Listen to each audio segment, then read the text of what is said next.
My disorder is ADHD.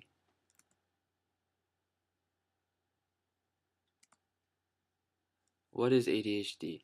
ADHD stands for Attention Deficit Hyperactivity Disorder, and it is a problem of not being able to focus, being overactive, not being able to control behavior, or a combination of all of these. ADHD is mostly diagnosed within children. Although 7 is the average age of diagnosis, adults can also develop symptoms and receive a diagnosis too. However, boys are more than twice as likely to be diagnosed with ADHD compared to girls. This is a picture of a scan of a brain of someone who does have ADHD and someone who doesn't. So the left is one with no ADHD and the right is someone who has ADHD. The history of ADHD. ADHD has a long history. The earliest medical text describing ADHD symptoms is over 200 years old by Crichton in 1798. The first example of a disorder that appears to be similar to ADHD was given by Sir Alexander Crichton in 1798. Many authors consider Sir George Frederick Still to be the first scientific starting point of the history of ADHD. By the late 1950s, ADHD was labeled hyperkinetic syndrome and was routinely treated with stimulants, including Ritalin. In 1968, it was given the clinical name hyperkinetic reaction of childhood.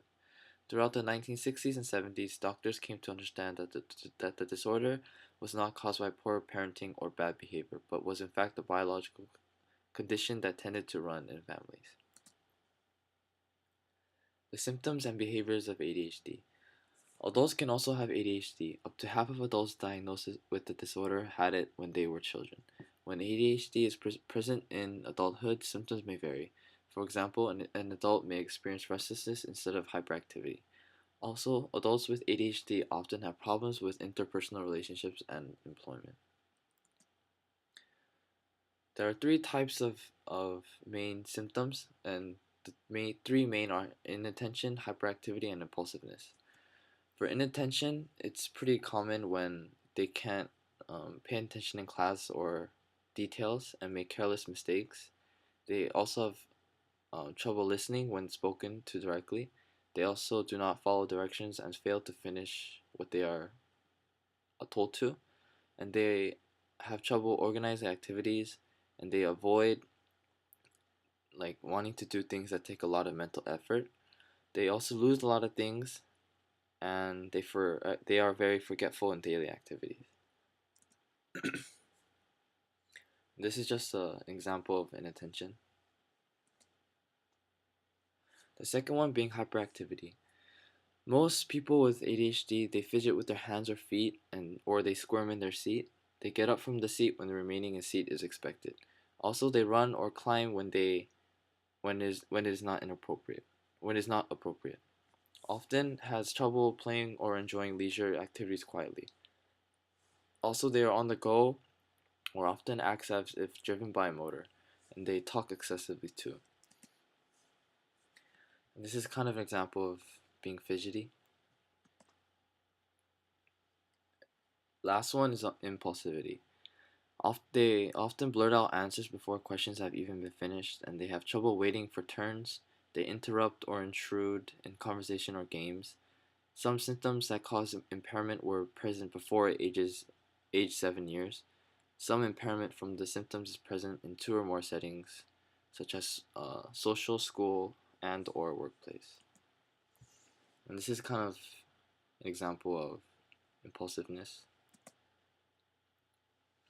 The treatments for ADHD. Stimulants such as methylphenidate, amphetamines, Ritalin, Adderall, Consider, etc. are the most common types of medication for treating ADHD.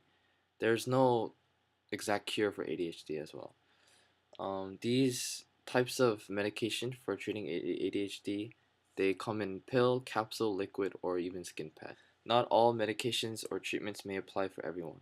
What works for one person may not work for another, so everyone's different.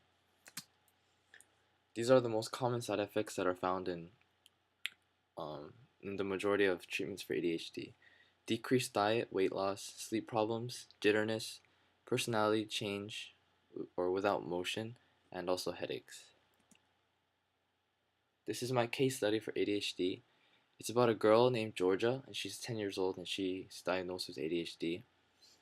Her parents, they slowly noticed her becoming more and more unorganized, and it was harder for her to concentrate at school, even though she was the top of her class every year. She was also embarrassed about her ADHD towards her peers, which is common within young people. She was often restless and found it difficult to concentrate, even on things that she found enjoyable. The medications that she used were Concerta, Equasim, Medicanet, atomoxetine, and dexamphetamine.